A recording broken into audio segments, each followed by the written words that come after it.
No quiero decirlo así, pero se los dije. Se los llevo diciendo. Yo diría que desde el año pasado. ¿Cuándo fue que yo empecé a ver gameplays de Expedition 33? Yo lo único que dije cuando vi los primeros gameplays, un par de cositas, y el backstory de Expedition 33 fue: esto es Elden Ring, pero turn-based. Sencillo. La real. Vamos a ver los reviews. Si tú me preguntas a mí, desde ya, ¿cuánto yo le doy? Chicos, ¿cuánto yo le doy? Este es mi GOTY al momento. ¿Sabes? Hasta el momento no hay otro juego para mí que sea GOTY este año que no sea Expedition 33. Este corillo, simple y sencillamente, 30 personas. Uno de los que estuvo en Ubisoft, el director, estaba aburrido, así que dijo: nada, estoy bien aburrido, voy a hacer algo bien épico. Algo súper épico. Y además, como estoy súper aburrido, voy a tomarme la molestia de ponerle el juego en $50 para hacer daño. Luego que el juego se volvió trending, bájale un 10% ahí en Steam para que lo compren. ¿Sabes? Para aquellos que no creen, para los no creyentes. ¿Vas a creerme o no me vas a creer? Esa es la pregunta. Yo lo dije. Vamos a ver estos reviews. Yo espero que IGN, o sea, yo espero que este corillo realmente le haya dado un buen review a este juego. Que no se haya tirado un pastelillo con este juego. Es que no lo voy a tolerar. It's one thing to wear your influences on your sleeve, and it's another to wield those influences to create something that can confidently stand on its own merits.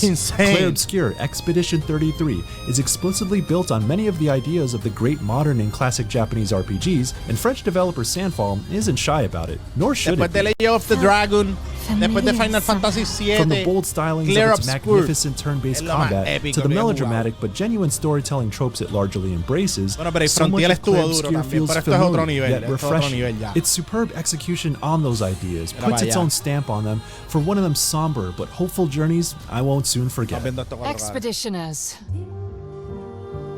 La fucking música. Esa canción es como un lullaby. ¿Sabes? No dejo de escucharla. Llevo semanas In Clair Obscur, the escuchándola. people of Lumiere live in a fractured reality. Every year, a godlike figure they call the Paintress marks a number on a tower far off in the distance, counting down the age at which people will perish into nothingness. You lead the survivors of the latest in a series of annual expeditions that set sail in hopes of destroying the Paintress, none of which have ever come back despite La historia de decades este of juego tú attempts. piensas. Yo sé. Know that Lumiere Yo stands sé de qué with trata. It's a harrowing No tengo ni premise idea. that hangs a heavy Bebo, tú layer no of tienes ni melancholy idea hasta over que the llegas entire allá. story. Knowing that your people are fighting against their own extinction by intro está signing up súper for a death exagerado. march, facing unknown dangers, and picking up the pieces left behind by expeditions long gone, it's easy to become invested in their fate and the mysteries Está that muy dictate épico. their world. Demasiado We're épico. the only ones left. You don't get to die. I finished the main story Acho. and a decent amount of side content in about Sorry, Gustav. Es que 35 Gustav. hours, and that length speaks to how Clair Obscur Dios mío, doesn't ese waste a carácter moment. progression There está isn't really any exagerado. filler along the critical path, and it doesn't get bogged down in drawn-out exposition. You're alive! I thought I was the only one left. While some of my favorite moments in voy a RPGs decir come nada from the si no lo has downtime that jugado. offers a chance to breathe and take in the world, there's an embedded urgency here that cuts to the chase in a way that mostly works in its favor. I love a good 80-hour RPG, don't get me wrong, but this is a nice change of pace. Let's go. Esto no es 80 hours, ¿sabes? Esto es un real RP fucking, ¿sabes? Esto es el verdadero turn-based. El verdadero Elden Ring de los turn-based. Someone lives here. De ahora en adelante Because tú of quieres that hacer un relatively RPG, papi, shorter tú tienes length, que the mirar para acá. sharpness of Clair Obscur's combat vaya, system cómo se ve never eso. dulls. The Persona vibes from its slick battle menu and stylish flourishes are unmistakable, but more prominent is its active element. Real-time button inputs boost potency in special attacks and let you dodge and parry enemy attacks, which works wonders for making fights engaging. Para allá. Against tougher enemies, you don't really stand a chance unless you're paying close attention to visual and audio cues for dodges and parries and establishing a rhythm.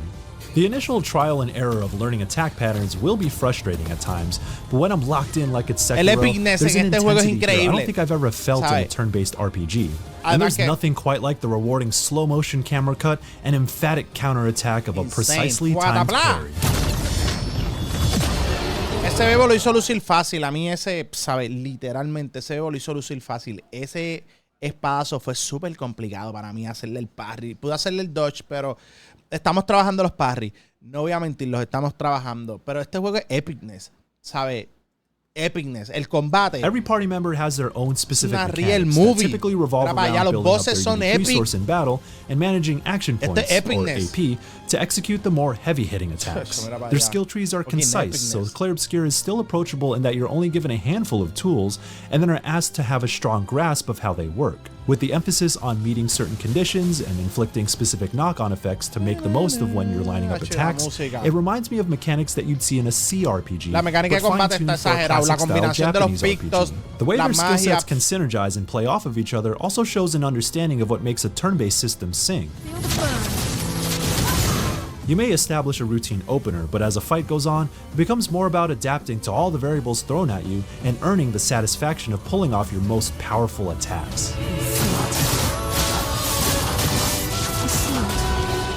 Then there's another layer called Pictos. These attachments offer game-changing stat boosts and perks that drastically affect how you can gain AP. Ese es el game changer. Ese es el game changer del juego, ¿sabes? Farmear los pictos. Después que los subes de level.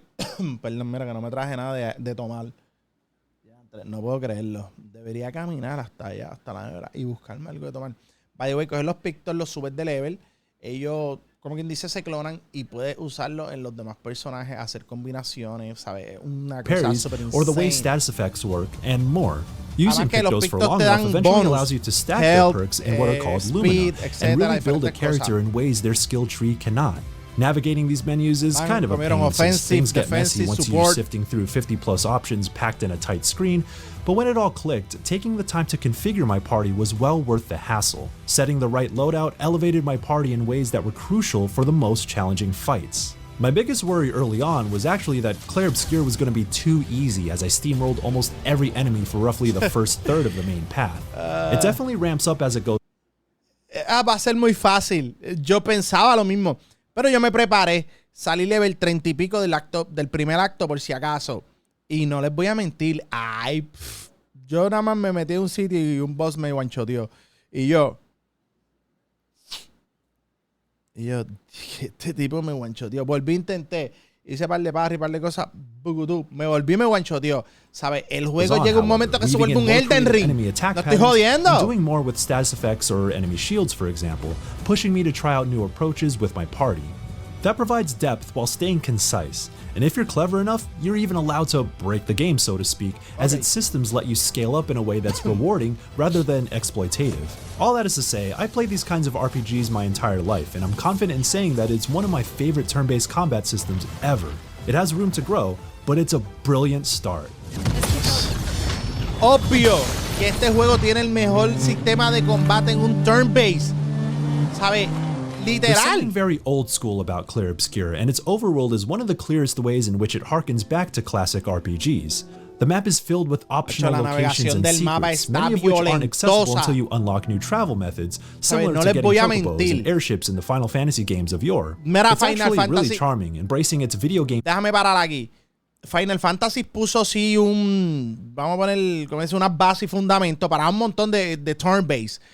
Pero esta gente llevaron el turn-based a otro nivel, el mapa a otro fucking nivel también. ¿Y por qué? Porque, les voy a ser bien honesto, hay gente, no, a mí no me gusta que cuando estoy caminando exponen voces. Chico, ¿para qué? ¿Para qué? Pusieron voces en diferentes partes. ¿Tú quieres grindear? Vete para donde esos voces que están y grindea. Pero si quieres ir a los objetivos, no pierdes tiempo. Bebo, yo soy un padre de familia que necesito no perder tiempo, así que déjame navegar por el mapa tranquilo, déjame hacer lo que tengo que hacer. Si veo ese que está ahí y le quiero meter las manos, le meto las manos. Si no, no. ¿Me entiendes? Esta gente mejoraron el sistema de navegación en el mapa. ¿Sabes? No voy a mentir. El mapa está súper cómodo, súper exagerado. Bueno, deberían jugarlo. ¿Sabes? El mapa tiene tantas cosas ocultas también. Flow Elden Ring. Un mapa súper dinámico. ¿Qué puedo decirle? Un mapa súper dinámico. Súper exagerado.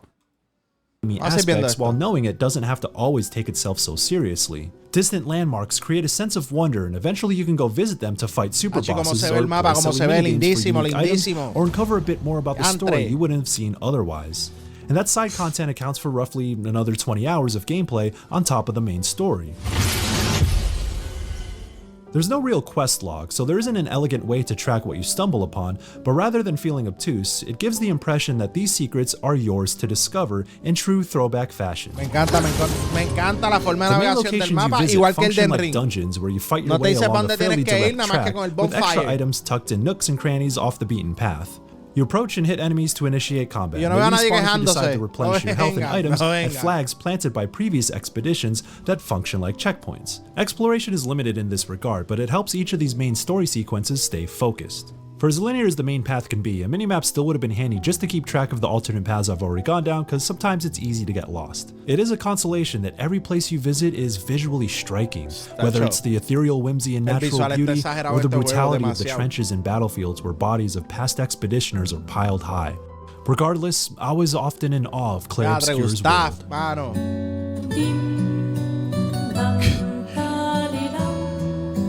What really etches an RPG into the pantheon of greats, however, is always going to be its story. My heart was all in on Clair Obscur's themes of facing mortality, making sacrifices for future generations, and the different ways we handle grief.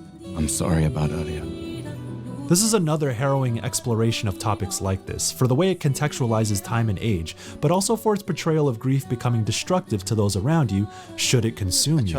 Its brevity does work against it at times, as the story shifts in sudden directions later on, but even then, it's consistently carried by an A-list cast. The acting and voice performances are incredible, with dialogue that plays out like natural real-life conversations. I talked to the stars a lot after he was gone. I remember. Small gestures, subtle expressions, and the cadence of line deliveries ground its characters for a story that feels as real as it is fantastical. I didn't take you for a coward. I'm not a coward. You swore the oath. When one falls, we continue. Yes, I know. Despite its deeply sad premise, it also manages to inject some levity that is largely charming rather than forced. Get out of my way! Jeez. Silly wooden guys called parte gestrels es verdad. occupy most No, of the mentirle, continent, es que working as both comic el juego, relief el and a lens to storytelling es understand super unknown parts of the world. Engaging, te mantiene ahí. Your party will goof with each other and share parts of their Adicto. personal lives at camp, and while not all of it is riveting stuff necessarily, those brief moments are vital for rounding out the human element that this story channels. Ooh, nice one. Ahora en el campamento descubrí que también hago affinity con los personajes. Mientras hablo, pasan cosas. No sé para qué exactamente es, ¿sabe? Pero lo estamos haciendo. Hay historias alternas. Hablas con Admittedly, there are ellos. moments in which Clair Obscur embellishes in its sorrow a bit too much. It perhaps gets a little overdramatic at times, but it's able to find its footing by evoking a very specific tone that leans heavier into what you'd expect more from a theater production than a Hollywood blockbuster. And from that perspective, playing out like a classical tragedy is an integral part of its identity. We can't bring anyone back. But I thought we can keep their spirit alive by pushing forward. It feels like an Gustav, expression of French art history at Gustav. times, wearing its culture on its sleeve as an enticing artistic foundation. Bebo, vayan It's not dándole, just in the distinct vayan dándole el Belle Époque aesthetic premio. or the Ok, French ok. Vayan dándole el premio a Gustav de mejor actuación en un videojuego. De corazón. Ok, repito. Vayan dándole al actor de Gustav el premio de mejor actor en los próximos Game Awards. Se lo merece. ¿Sabes? Se lo merece. ¿Por qué? Terminaste el acto 1 ya de Expedition 33. ¿Ya? ¿Lo terminaste? ¿O no lo has terminado? Habla claro. Cuando lo termine, Bebo, por favor, en las votaciones, háganme caso. Vamos allá, seguimos viendo esto. phrases characters use, but it's in the motifs that invoke theater, painting, dance, and music, which are woven into the very fabric of its fictional world, with music being the most powerful one. Been a long time since I've seen you play. Like every great RPG, an evocative soundtrack can uplift it to become a truly memorable experience, and Sandfall understood the assignment. La música, ok. There's almost too much good music that certain songs didn't get enough time to stick in my head. Vayan but at every también turn are amazing separando songs that hype you mejor up for battle, soundtrack get you in a groove with catchy melodies, en los Game or set Awards. the tone for a wistful atmosphere. Okay. Clair Obscur's soundtrack is stunning and will be one of the reasons I won't forget this game. Ok, repito. Vayan dándole ya ahí las votaciones, pam, pam. Mejor soundtrack. Expedición 33. Una vez llegas aquí, no hay vuelta atrás. In so many ways, Clair Obscur Expedition 33 reminded me of numerous classic and modern RPGs I love, but developer Sandfall truly understood why those games are special and made those pieces its own. Its creative turn-based combat system is fantastic, keeping me engaged while impressive visual flourishes bring it all together. The story can be a touch messy and melodramatic at times, but there's still an earnestness to how it frames mortality and grief, and the different and destructive ways we may handle it, all delivered through fantastic performances from an A-list cast that gives its story the heart it needs to really hit.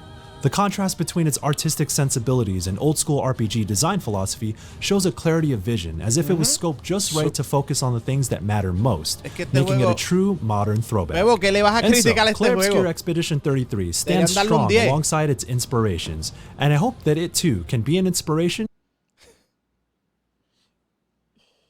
Mira, no te digo, esta querida IGN como quiera tienen que hacerlo. ¿Sabes? Ellos no se pueden conformar.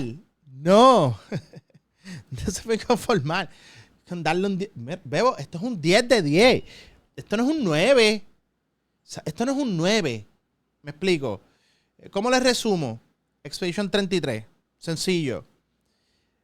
Hasta el momento, mejor storytelling en un juego este año.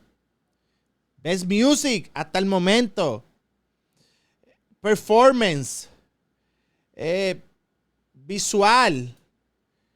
Combate. Literalmente, Expedition 33 cambió la manera como se hacían los turn-based. Cómo se jugaban los turn-based. De ahora en adelante, tú quieres hacer un turn-based. Simple y sencillamente, tú vas a mirar para el lado. Vamos a ver qué hizo Expedition 33. Ok. ¿Cómo podemos mejorar eso? Literalmente, para mí, o sea, una vez yo empecé este juego, terminé el acto 1, yo me senté y yo... Esto es GOTY. Esto es GOTY. Esto es fucking GOTY. Así de sencillo. Como ustedes quieren que yo se los diga. Corillo, no olvides que decir en donde Facebook, Instagram, YouTube, TikTok, Twitter, para que vean todo lo que estamos haciendo y vacilen con nosotros. Los veo.